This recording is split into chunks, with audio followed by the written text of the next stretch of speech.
Assalamualaikum warahmatullahi wabarakatuh. Perkenalkan, nama saya Siti Maryam dengan NIM 2303060119 dari Program Studi Peternakan Fakultas Pertanian Universitas Sumatera Utara.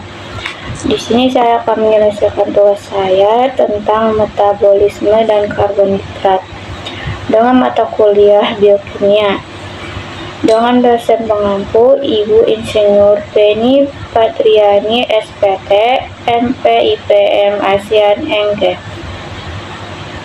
Nah, di sini saya akan menjelaskan tentang metabolisme. Metabolisme adalah proses biokimia yang terjadi dalam tubuh semua makhluk hidup, termasuk manusia, agar bisa tetap bertahan hidup.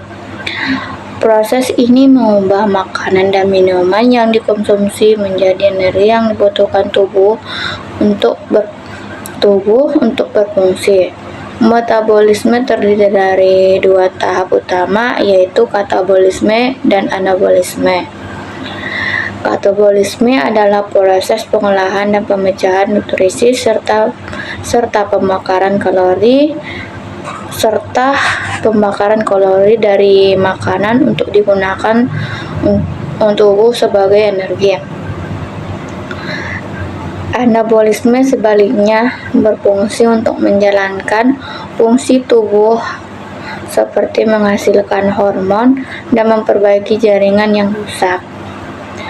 Metabolisme tubuh juga dipengaruhi oleh faktor-faktor seperti usia, jenis kelamin, dan pola makan. Adapun contoh metabolisme adalah ketika tubuh mengubah makanan dan minuman yang dikonsumsi menjadi energi yang diperlukan untuk berfungsi. Proses ini melibatkan penggabungan kalori dalam makanan dengan oksigen untuk melepaskan energi yang diperlukan tubuh. Metabolisme juga mencakup proses seperti glikolisis, gluconeogenesis, dan gluconeogenesis dalam metabolisme karbohidrat. Metabolisme tubuh merupakan serangkaian reaksi biokimia yang bertujuan untuk mempertahankan kehidupan pada suatu organisme. Nah, selanjutnya yaitu glikolisis. Glikolisis adalah proses metabolisme yang penting dalam tubuh manusia, di mana glukosa dipecah menjadi molekul asam propat. Proses ini terjadi dalam sitoplasma sel dan merupakan tahap pertama dalam pemecahan glukosa untuk menghasilkan energi. Glikolisis terdiri dari serangkaian reaksi kimia yang mengubah glukosa menjadi pirufat dengan membebaskan energi dalam bentuk adenosin trifosfat atau ATP dan niken adenin dinukleotida atau NADH. Glikolisis juga dapat terjadi dengan atau tanpa oksigen, di mana jika terjadi dengan oksigen disebut glikolisis aerobik, sedangkan tanpa oksigen disebut glikolisis anaerobik. Nah, selanjutnya yaitu gluconeogenesis. Gluconeogenesis adalah proses metabolisme karbohidrat yang berfungsi untuk membentuk glukogen dari glukosa. Proses ini terjadi ketika kadar glukosa dalam darah cukup tinggi sehingga kelebihan glukosa disimpan di sel hati dan otot dalam bentuk glikogen.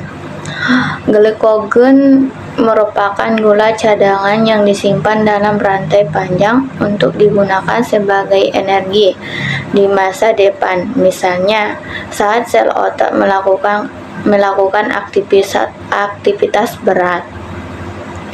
Nah, selanjutnya gluconeogenesis adalah proses sintesis glukosa dari prekursor bukan karbohidrat seperti asam propat, asam suksinat, asam laktat, dan asam oksaloasetat. Proses ini terjadi terutama di hati dan sebagian kecil di korteks ginjal, dengan tujuan menjaga keseimbangan kadar glukosa di dalam plasma darah untuk menghindari simptoma hipogliksemia. Gluconeogenesis melibatkan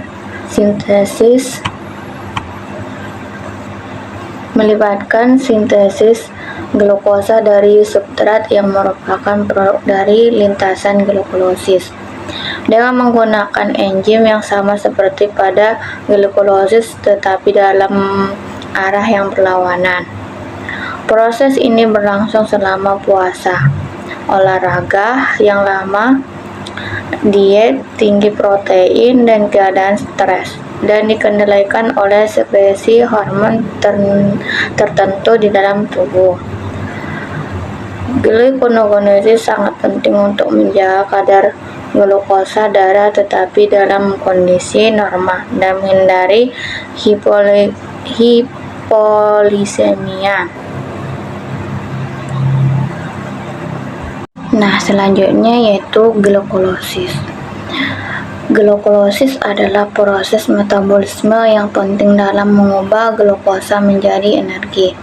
Ini melibatkan beberapa enzim seperti heksokinase dan fosforokotokinase.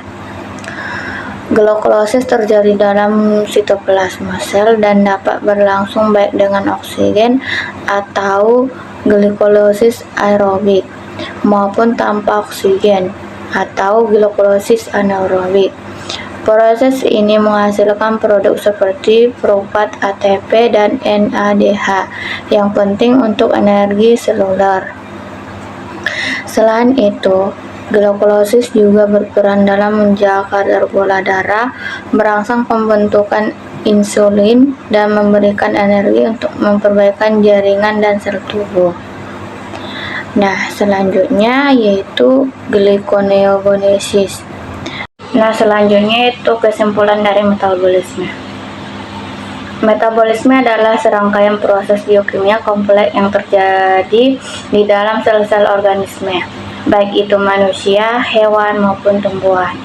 Proses ini bertujuan untuk mendapatkan energi yang dibutuhkan oleh tubuh, memelihara kehidupan sel, dan menjalankan berbagai fungsi tubuh lainnya. Metabolisme melibatkan katabolisme dan anabolisme, yaitu proses pemecahan dan penyusunan molekul untuk menghasilkan energi dan memelihara tubuh. Katabolisme meliputi proses pemecahan karbohidrat, lemak, dan protein menjadi bentuk yang dapat dioksidasi untuk memberikan energi. Sedangkan anabolisme meliputi sintesis molekul yang diperlukan untuk pertumbuhan, perbaikan jaringan, sintesis zat-zat penting, serta penghilangan sisa-sisa metabolisme.